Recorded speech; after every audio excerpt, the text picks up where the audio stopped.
Assalamu alaikum wa rahmatullahi ta'ala wa barakatuh. Cette séquence est désignée aux élèves du tronc commun scientifique. Chapitre Ordre dans R. Soit x et y de réels tels que x est supérieur ou égal à 1 demi et y est inférieur ou égal à 1 et x moins y égale à 3. Premièrement, calculez l'expression e qui est égale à racine carrée de 2x moins 1 au carré plus racine carrée de 2y moins 2 au carré.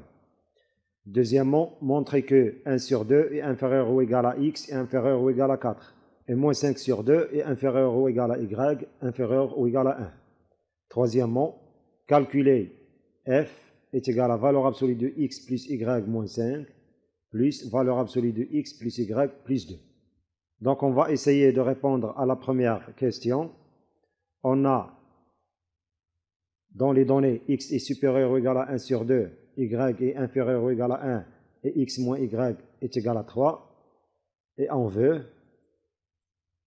calculer l'expression e qui est égale à racine carrée de 2x moins 1 au carré plus racine carrée de 2y moins 2 au carré. Donc on a notre expression est égale à racine carrée de 2x moins 1 au carré, c'est la valeur absolue de 2x moins 1. Et racine carrée de 2y moins 2 au carré, c'est la valeur absolue de 2y moins 2. Maintenant, pour pouvoir calculer cette expression, il faut supprimer les valeurs absolues. Et pour supprimer les valeurs absolues, on doit chercher le signe de l'expression qui se trouve à l'intérieur de la valeur absolue. Donc, il faut chercher le signe de 2x moins 1 et le signe de 2y moins 2. Or, d'après les données, on a x est supérieur ou égal à 1 sur 2. Donc, on va multiplier chaque membre de cette inégalité par 2. On obtiendra 2 fois x, c'est 2x, et 2 fois 1 sur 2, c'est 1. Donc, 2x est supérieur ou égal à 1 nous permet de dire que 2x moins 1 est supérieur ou égal à 0. Donc, le signe de 2x moins 1 est positif. Et par suite, sa valeur absolue est lui-même. C'est-à-dire, valeur absolue de 2x moins 1 est égale à 2x moins 1. Maintenant, il faut chercher le signe de l'expression 2y moins 2. On a y est inférieur ou égal à 1. Donc, 2 fois y est inférieur ou égal à 2 fois 1, c'est 2. Et par suite, 2 fois y moins 2 est inférieur ou égal à 0. Donc, le signe de 2y moins 2 est négatif. D'où la valeur absolue de 2y moins 2 est égale à moins 2y plus 2. Donc, il faut multiplier 2y moins 2 par moins 1 pour qu'il soit positif, parce que la valeur absolue est positive. Donc, on va remplacer dans notre expression la valeur absolue de 2x moins 1 par 2x moins 1 et la valeur absolue de 2y moins 2 par moins 2y plus 2. On aura donc 2x moins 1 moins 2y plus 2. Or, moins 1 plus 2, c'est plus 1 et on aura 2x moins 2y plus 1. Factorisons par 2, on obtiendra alors 2 facteur de x moins y plus 1. Or, d'après les données, x moins y est égal à 3, d'où on aura l'égalité à 2 fois 3 plus 1 qui est 7. Donc, notre expression e n'est autre que 7. Pour ce qui concerne maintenant la deuxième question, on a montré que x est compris entre 1 sur 2 et 4, et y est compris entre moins 5 sur 2 et 1.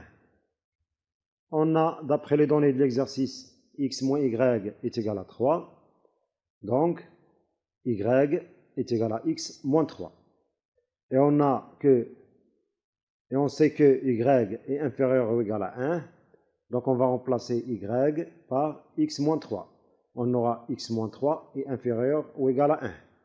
On fait passer moins 3 de l'autre membre de l'inégalité. On aura que x est inférieur ou égal à 1 plus 3. C'est-à-dire x est inférieur ou égal à 4. Or, on sait que x est supérieur ou égal à 1 sur 2, ça veut dire que 1 sur 2 est inférieur ou égal à x. On obtiendra alors 1 sur 2 inférieur ou égal à x et x inférieur ou égal à 4, d'où l'encadrement de x. Pour ce qui concerne l'encadrement de y, on sait que x moins y égale à 3, donc x est égal à 3 plus y. Et on sait encore que 1 sur 2 est inférieur ou égal à x. Donc 1 sur 2 est inférieur ou égal à x. On remplace x par 3 plus y. On obtiendra alors 1 sur 2 est inférieur ou égal à y plus 3. On fait passer plus 3 de l'autre membre de l'inégalité, on aura 1 sur 2 moins 3 est inférieur ou égal à y. Rendant au même dénominateur pour effectuer les calculs, on obtiendra 1 sur 2 moins 6 sur 2 est inférieur ou égal à y. 1 moins 6, c'est moins 5. Donc, on aura moins 5 sur 2 est inférieur ou égal à y. Or, y est inférieur ou égal à 1. Donc, on obtiendra l'encadrement de y par moins 5 sur 2 est inférieur ou égal à y, qui est inférieur ou égal à 1. D'où l'encadrement de y. On obtiendra finalement l'encadrement souhaité de x et l'encadrement souhaité de y. Passons maintenant à la troisième question. On a calculé f est égal à valeur absolue de x plus y moins 5 plus valeur absolue de x plus y plus 2. Donc, pour calculer cette expression, il faut déterminer les signes de x plus y moins 5 et x plus y plus 2. Donc, pour calculer cette expression, on doit encadrer x plus y moins 5. Déjà, on a l'encadrement de x et l'encadrement de y. Donc, il faut encadrer tout d'abord x plus y. On a x plus y est compris entre 1 sur 2 plus moins 5 sur 2, c'est-à-dire 1 sur 2 moins 5 sur 2, et 4 plus 1. D'où x plus y est compris entre 1 sur 2 moins 5 sur 2, c'est moins 4 sur 2, et moins 4 sur 2, c'est moins 2, et 4 plus 1, c'est 5. Donc, pour avoir l'encadrement de x plus y moins 5, on doit retrancher 5 de chaque membre de cette double inégalité. On aura moins 2 moins 5, c'est moins 7, x plus y moins 5, et ici, 5 moins 5, c'est 0. Donc, l'expression x plus y moins 5 est compris entre moins 7 et 0. Ça veut dire que cette expression, elle est négative. Et par suite, sa valeur absolue est égale à moins x moins y plus 5. Encadrons maintenant x plus y plus 2. On sait déjà que x plus y est compris entre moins 2 et 5. Donc, pour avoir l'encadrement de x plus y plus 2, on doit ajouter 2 à chaque membre de cette double inégalité.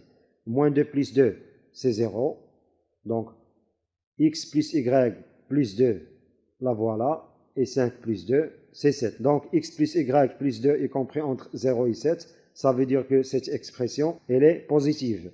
Et par suite, sa valeur absolue est égale à x plus y plus 2. C'est-à-dire sa valeur absolue est elle-même. Donc, on va remplacer le premier terme dans l'expression f par moins x moins y plus 5 et le deuxième terme de cette expression par x plus y plus 2. On aura alors l'égalité à moins x moins y plus 5 plus x plus y plus 2.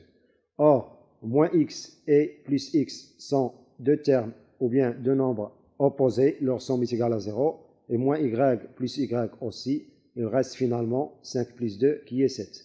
Donc f est égal à 7.